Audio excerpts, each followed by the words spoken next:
Ya, bismillahirrahmanirrahim. Assalamualaikum warahmatullahi wabarakatuh. Waalaikumsalam. Selamat datang kembali di channel Kolaka Muslim Center. Ya, alhamdulillah akhirnya saya bisa buat video lagi setelah beberapa pekan saya tidak upload.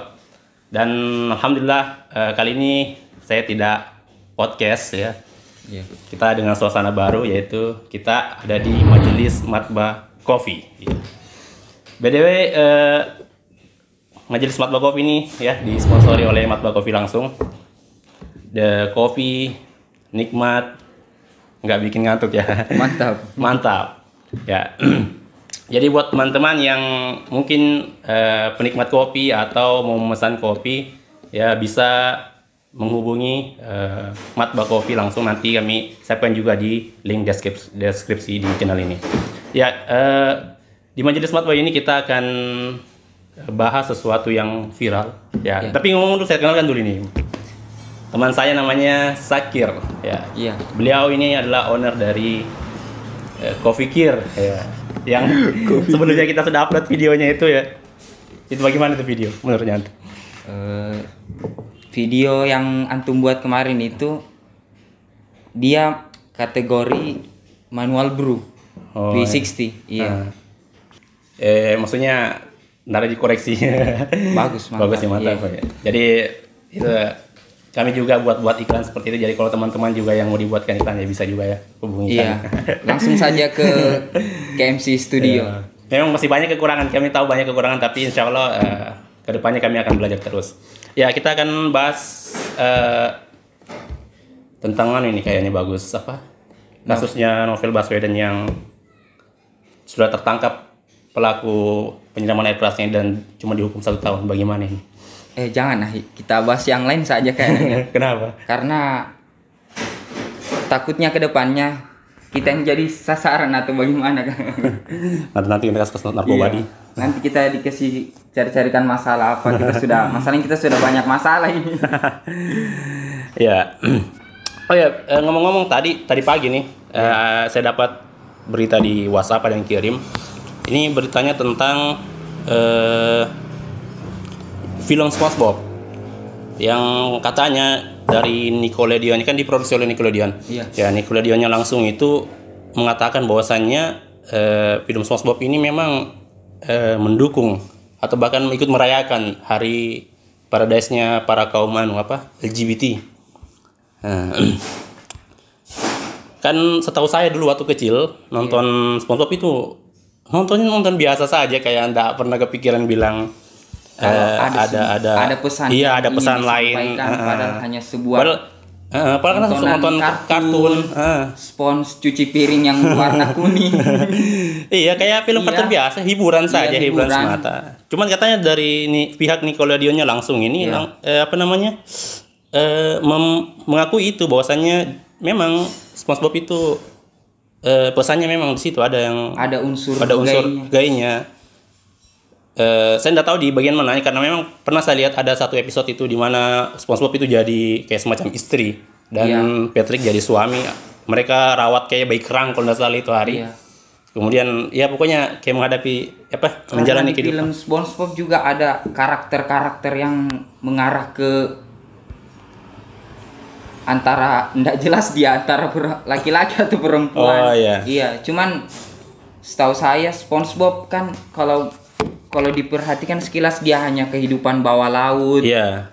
Ubur-ubur, kerang-kerang. Kalau ada pun yang pesan yang mereka sampaikan, kalau unsur gaya atau apa segala macam, sebaiknya anak-anak kita alihkanlah tontonannya.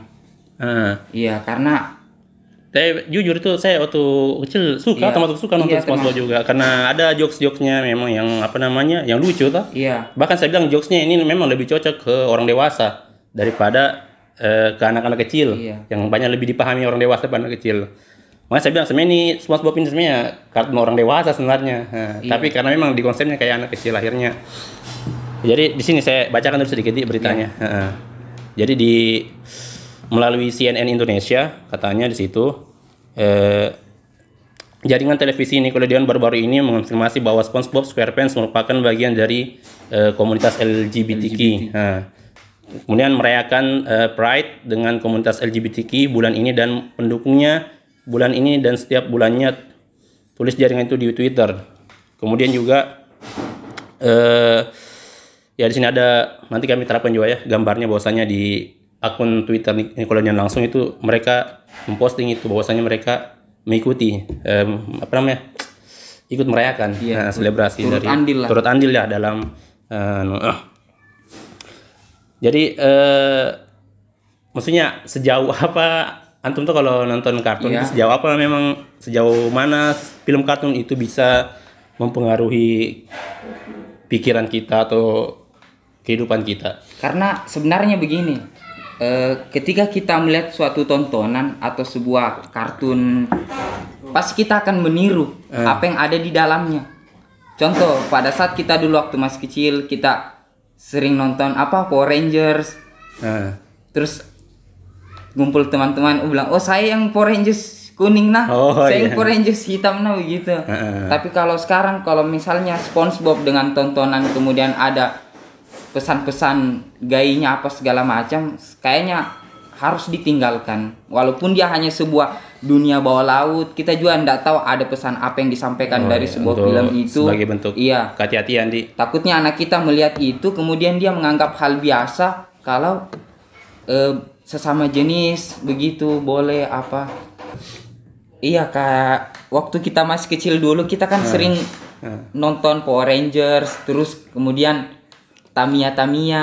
Pokoknya apa yang kita lihat di Twitter, yang kita lihat di situ, terkadang itu juga yang kita inginkan di kehidupan yang real begitu. Tapi kalau saya pribadi itu sebenarnya sejauh sama SpongeBob itu dulu nggak kepikiran bilang ada hubungan itu, cuma saya tahu cuma Patrick SpongeBob itu sama Patrick kan sahabat gitu. Iya, hanya sebatas lucu-lucuan begitu. Teman tetangga gitu kayak kita kalau tetangga. Tapi nggak tahu kenapa bisa Nickelodeon langsung respon seperti ini tuh. Iya. Nah, jadi sebenarnya sedikit agak mengecewakan juga. Iya, mengecewakan. Apalagi SpongeBob kan cuma tontonan lucu-lucuan, kehidupan bawah laut, mencari ubur-ubur, gitu. Tapi memang kalau ada pesan yang mereka sampaikan yang merupakan itu sisi negatifnya sebaiknya kita alihkan lah. Tontonan-tontonan kan masih banyak tontonan anak kecil yang lebih mendidik, semacam Nusa. Iya. Tapi memang kalau sekarang saya lihat acara anak kecil yang mendidik itu memang betul-betul kurang istilahnya. Tidak ada.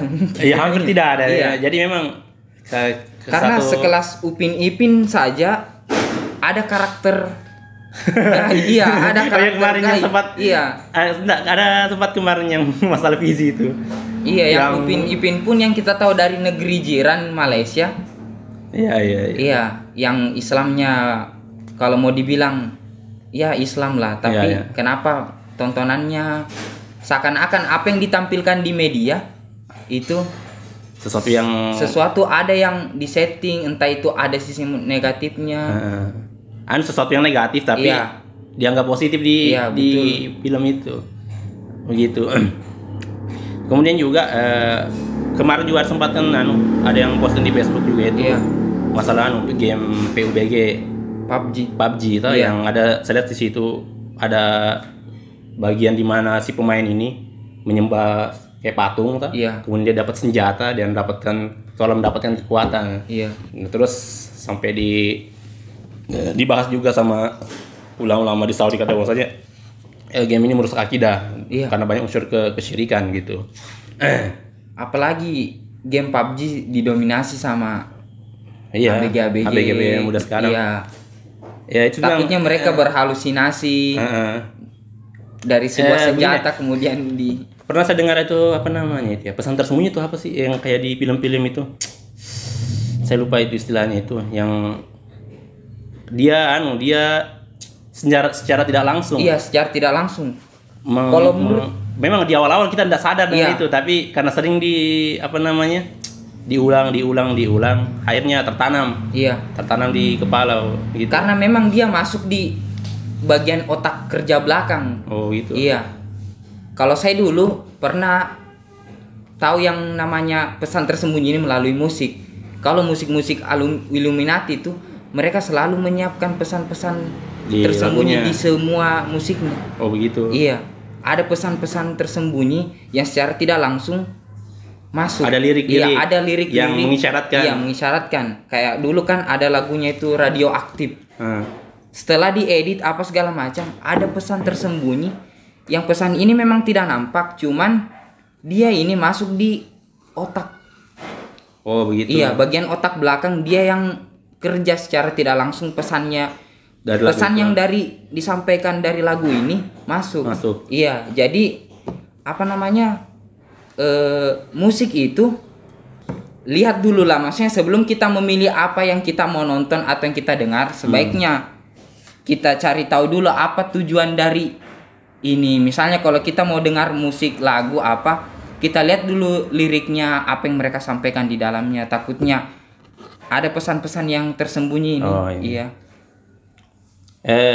Kalau mau dibilang tadi kan PUBG itu yang ada unsur kesyirikan di gamenya, sebenarnya kalau saya flashback lagi ke di kita dulu toh, kita dulu yang umur anu, kan dulu kita dulu kalau hari Minggu itu ada film-film kartun, toh kalau dulu zaman-zamannya kita setiap hari Minggu itu nonton kartun Dragon Ball, toh, yang ditunggu dari pagi sampai siang, Doraemon. Sebenarnya kalau kita perhatikan toh dari segi unsur kesyirikan toh, unsur kesyirikan, sebenarnya kartun-kartun dulu juga itu banyak, misalnya kayak Doraemon toh, dengan kantong ajaibnya, bahwasanya di mana di situ karakternya Nobita, apa namanya, selalu memohon kepada si kantong ajaib itu untuk meminta sesuatu, toh?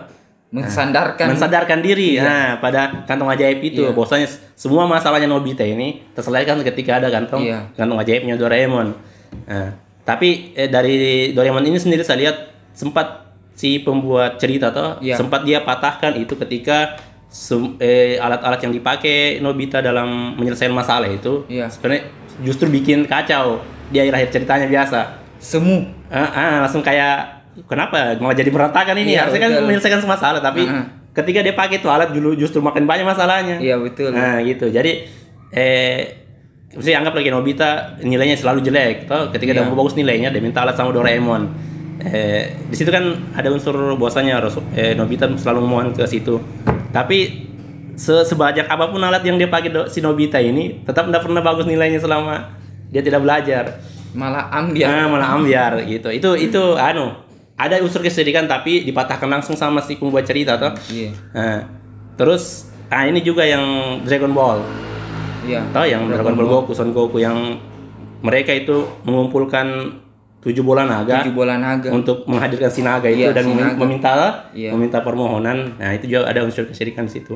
Cuman saya waktu kecil memang enggak sampai kepikiran bilang mau sampai kan kita nonton cuman seru-seruan hanya sebuah tontonan. Jadi bagaimana bagus ini untuk memilih tontonan untuk anak-anak untuk saat ini?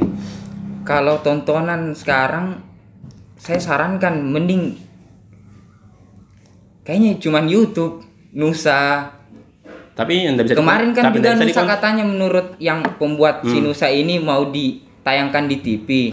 Cuman si pembuatnya ini menolak karena apa namanya? Nusanya ini mau dirubah sesuai dengan latar belakang yang siaran TV yang mau tayangkan itu. Maksudnya ada tambahan ide kayak di setting gitu keluar dari visi misinya. Jadi enggak jadi masuk di TV. Makanya Nusa cuman bergerak lewat YouTube saja. Cuman jeleknya di YouTube begini. Kadang kita buka satu tontonan yang ini sudah bagus, di bawah-bawahnya ini selalu muncul yang aneh-aneh. Tidak bisa dikontrol, dari yang bisa kontrol. Itu kasihan juga. Meskipun di situ YouTube saya lihat sudah mengkategorikan toh, bahwasanya ketika kita upload video itu ada kategori umur ini, umur sekian toh. Cuman saya lihat tidak bisa juga, tetap tidak bisa dikontrol. Sampai sejauh ini bisa dikontrol. Ada YouTube Kids. Iya, YouTube Kids untuk anak-anak, tapi cuman bayar kayaknya. Tidak menjamin bahwasanya ada pemikiran-pemikiran toh. Misalnya kita mau melahirkan generasi yang maksudnya dari segi keislamannya bagus, akidahnya bagus, tapi kalau tontonannya terus yang kita lihat kan justru mengarah ke film-film animasi 3D yang kayak di orang barat toh. yang misalnya kayak membuka aurat, mereka kan tuh anggap seni itu tuh. Iya, anime, apa segala macam. Tetap, maksudnya apa yang kita sebenarnya yang dilarang sebenarnya oleh agama di situ, tapi mereka anggap biasa. Bahwasanya apa yang sih ada masalah di itu. Ya kalau anak-anak memang bisa dengan tidak menonton itu justru lebih bagus. Yang kayaknya mungkin mengalihkan hiburannya dari menonton ke hiburan yang lain. Hiburan yang lain yang jauh dari tontonan-tontonan itu. Jadi kayaknya begitu di. Iya, kayaknya kalau memang tontonan lebih banyak mudaratnya dari anak-anak kita, saat ini, mending kita ganti tontonan ini, kita beri suatu hiburan yang mengalihkan dia dari tontonan. Tapi memang perlu kayaknya, karena kita kan biasa kayak orang tua nggak mungkin lepas dari HP-nya kan? Iya betul. Itu yang susah. Apalagi sekarang pandemi. Jadi sekarang kita. Iya. Jadi itu di kesimpulannya di. Iya. Ya bahwasanya yang pertama itu kita memang sulit untuk menghindari gitu yang namanya tontonan-tontonan buruk. Kemudian juga solusi yang bisa kita lakukan saat ini mungkin PR-nya kita semua termasuk kita anak-anak muda, bagaimana kita mengajarkan ke adik-adik kita untuk bisa mengalihkan hiburan-hiburan mereka. Tidak menonton tayangan-tayangan yang banyak mengandung unsur negatif, apalagi yang lebih parah itu merusak akidahnya. Oke, sekian dulu perbincangan kita pada kali ini. Insya Allah kedepannya kita akan bincang-bincang terus dengan Zakir di Majelis Matbah. Jangan lupa kalau kalian suka video ini, silakan like, share, komen, dan subscribe. Dan jangan lupa minum Matbah Coffee. Ya. Assalamualaikum warahmatullahi wabarakatuh. Waalaikumsalam.